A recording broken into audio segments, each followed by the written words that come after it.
안녕하세요. 골 때리는 TV 배팅맨입니다.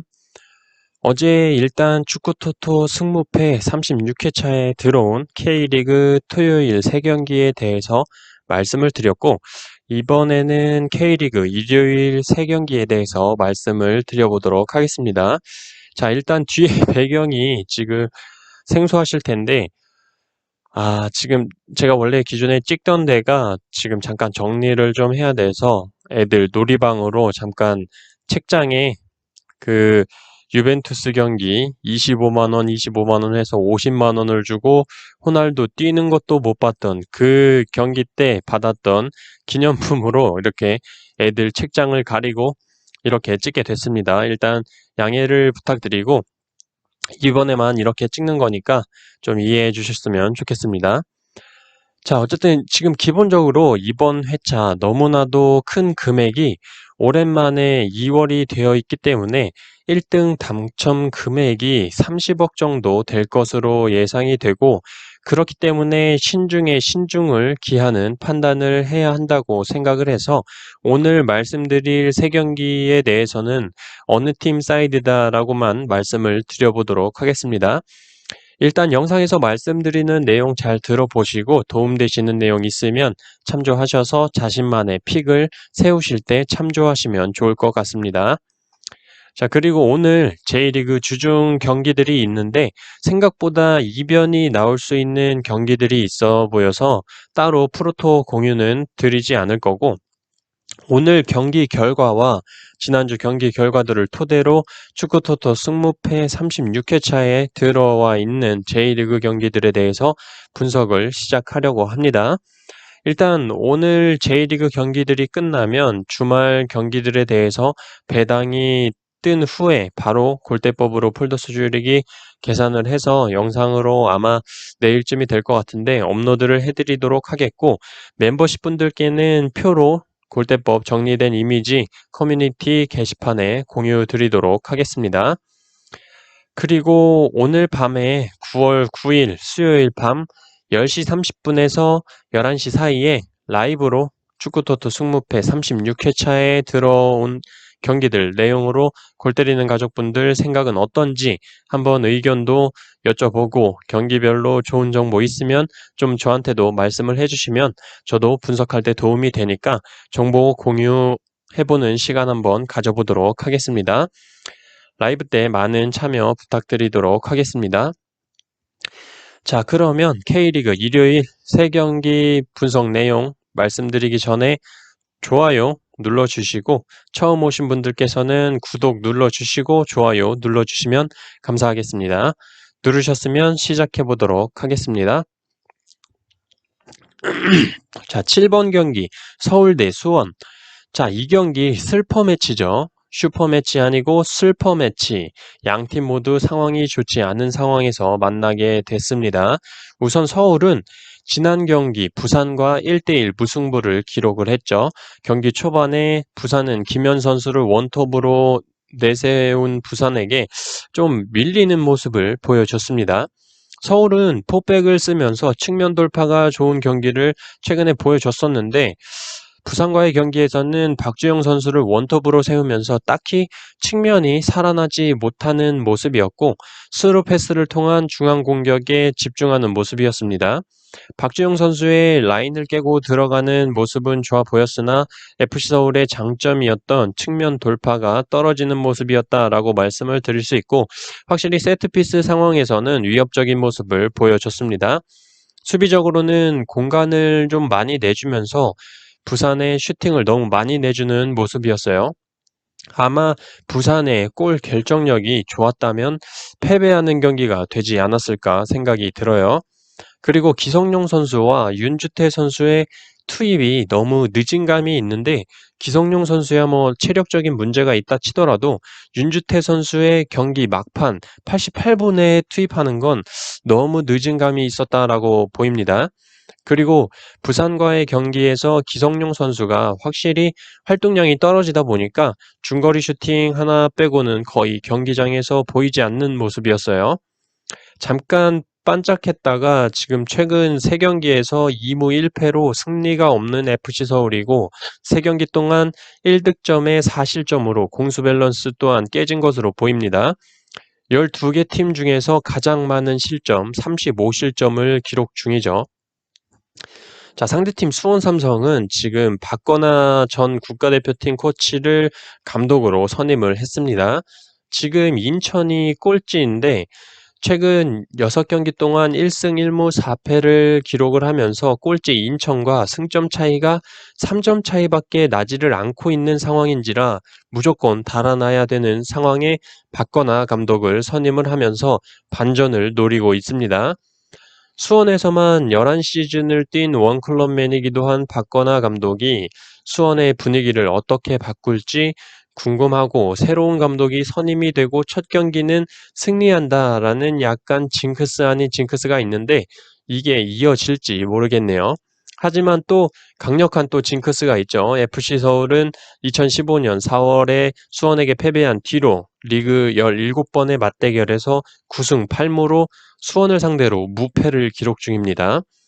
어쨌든 징크스적인 부분은 이렇다고 말씀을 드릴 수 있고 수원은 지난 경기에서 전방 압박을 통한 공격이 상주 상무에게 좀 잘 먹혔다라고 볼 수 있고 골대와 이창근 골키퍼의 선방에 막히면서 골을 기록하지는 못했습니다. 공격적인 측면에서는 그나마 평소보다 나아진 모습을 보여줬다고 생각을 하는데 수비적으로는 측면 돌파에 대한 방어가 잘 되지 않는 모습을 보여줬고 수비가 백하는 스피드가 좀 떨어진다고 보였습니다. 하지만 FC서울에 그렇게 상무의 문선민 선수처럼 빠른 최전방 공격수는 없기 때문에 측면 돌파에 대한 방어만 잘 대비를 한다면 괜찮은 경기를 이끌어가지 않을까 생각이 들고 있어요. 저는 이 경기 양 팀이 만났을 때 항상 골이 터졌었고 프로토를 한다면 2.5 오버로 가는 게 맞다고 생각이 드는데 축구토토 승무패에서 어느 팀 하나 고르기가 굉장히 애매한 경기로 보입니다.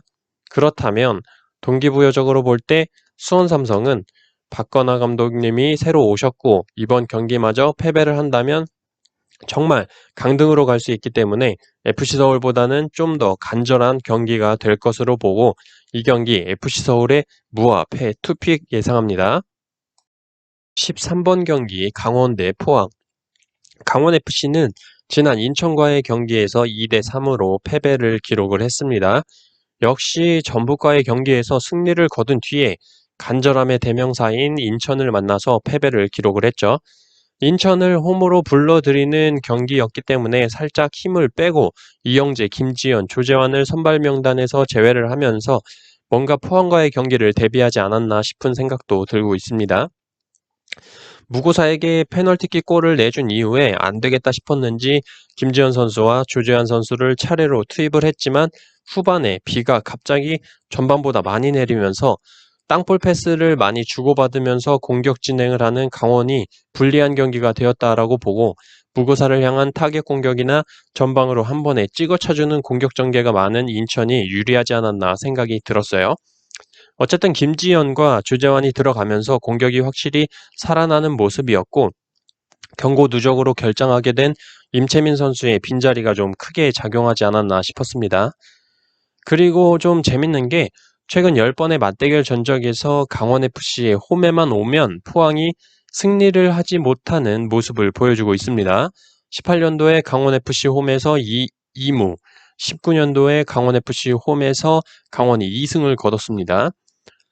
자, 상대팀 포항은 지난 대구와의 경기에서 짜릿한 역전승을 거뒀죠. 팔라시오스 선수의 원톱 활용은 스피드를 살리기는 좋으나 확실히 측면에서의 돌파할 때의 팔라시오스보다는 파괴력은 떨어지는 모습을 보여줬습니다. 또한 수비 시에 클리어링이 제대로 되지 않아서 세징야 선수에게 골을 내주는 장면 좋지 않았고 공격 전개 중에 볼을 뺏겼을 때 수비가 백하는 속도가 느린 편이다라고 보입니다. 하지만 포항은 최근 폼이 좋은 송민규 선수가 측면에서의 활약이 굉장히 좋죠. 수비 가담이 좋고 특히 공격 시 측면에서 빠른 스피드와 몸싸움을 통해서 1대1 돌파 또한 좋습니다. 그리고 특히 최근에 빈 공간으로 뛰어 들어오면서 골을 기록하는 모습이 눈에 띄게 좋아졌죠. 자, 어쨌든 강원은 임채민 선수가 돌아오면서 포항을 상대할 때는 포백을 가동할 것으로 보이고 1차전에서 2대 0으로 강원이 패배를 할 때는 페널티킥과 이광용 골키퍼의 판단 미스로 인한 실책성 골이었다라고 말씀을 드리고 싶고, 기본적으로 포항이 강원 원정 경기에서 힘을 못 쓰는 느낌이 강한데 강원FC의 잔디 상황이 그렇게 좋지 못하다는 생각이 들고, 강원FC는 이런 좋지 않은 상태의 잔디 상태에서 전 경기 인천과의 경기를 치르면서 골도 기록을 했고, 이번 경기 역시 홈 경기로 2연속 홈 경기이기 때문에 적응이 됐을 거라고 생각이 들어서, 물론 강원FC가 역배당을 받을 것으로 보이지만 강원FC의 승무로 일단 예상이 됩니다. 강원FC의 승무 투픽 예상합니다. 자, 14번 경기 부산 대 인천. 부산은 지난 서울과의 경기에서 1대1 무승부를 거뒀습니다. 굉장히 이정엽 선수가 없기 때문에 공격적인 측면에서 안 풀릴 거라고 생각을 했는데, 생각보다 김현 선수를 원톱으로 세웠지만 김현 선수의 활약이 있었다기보다는 그냥 준수한 공격 전개 과정을 보여줬다고 보입니다. 물론 골 결정력에 대한 부분은 좋지 않았다라고 볼 수 있지만 전개 과정은 생각보다 좋았다라고 말씀을 드리고 싶어요. 그리고 후반에 올 시즌 출전 경험이 없는 정성민과 김정현 선수를 투입을 하면서 김정현 선수가 호물로의 코너킥을 헤딩으로 골을 기록을 했습니다. 하지만 부산은 13개의 슈팅을 때렸지만 1개의 유효슛밖에 없었다라는 점, 그 1개의 유효슛이 김정현 선수의 헤딩골이었습니다. 확실히 골 결정력에 있어서 너무나도 떨어지는 모습을 보여주고 있는 부산이죠. 이번 경기에서 이정엽 선수가 돌아온다고 하더라도 제가 볼 때 허리 부상이면 회복이 쉽지 않을 것으로 예상이 돼서 정상적인 경기력은 보여주지 못할 것으로 보입니다. 일단 인천과의 첫 번째 맞대결에서는 부산이 굉장히 고전 끝에 김문환 선수의 중거리슛 원더골로 1대 0 승리를 거뒀었습니다.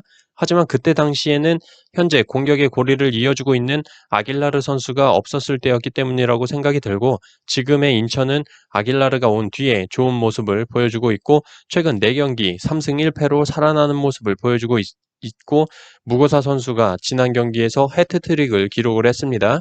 사실 몬테네그로 국가대표로 무고사 선수가 차출이 됐었는데 인천에서 공문을 보내서 차출을 막아냈던 게 신의 한 수라고 보입니다. 무고사 선수의 해트트릭도 칭찬할 만하지만 지현학 선수의 움직임도 굉장히 좋아 보였습니다.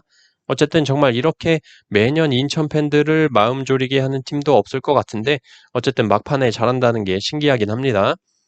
결론적으로 인천은 남은 경기가 서울과 울산이기 때문에 울산 경기는 패배한다고 하더라도 이번 경기와 서울 경기는 무조건 잡아야 된다라는 생각을 가지고 경기에 임할 것이기 때문에 멘탈적으로나 최근 경기력적으로는 경기를 유리하게 가져갈 거다라고 보이긴 하는데, 부산이 유독 홈에서는 전북과 울산에게 패배한 것 빼고는 2승 5무로 굉장히 지지 않는 경기를 펼친다는 점이 걸리긴 하는데, 일단은 인천이 패배하지는 않을 거다라고 생각을 해서 이 경기는 인천 사이드로 예상을 하겠습니다. 자, 이렇게 일요일 3경기에 대해서 말씀을 드려봤습니다. 일단 어느 팀 사이드다라고만 먼저 말씀을 드렸고, 추후에 결장자나 배당 같은 것도 확인을 해봐야 되기 때문에 다 투폴로 말하고 있어 이러지 마시고 일단 지금 생각은 이렇다 정도로만 참고해 주시면 될 것 같습니다.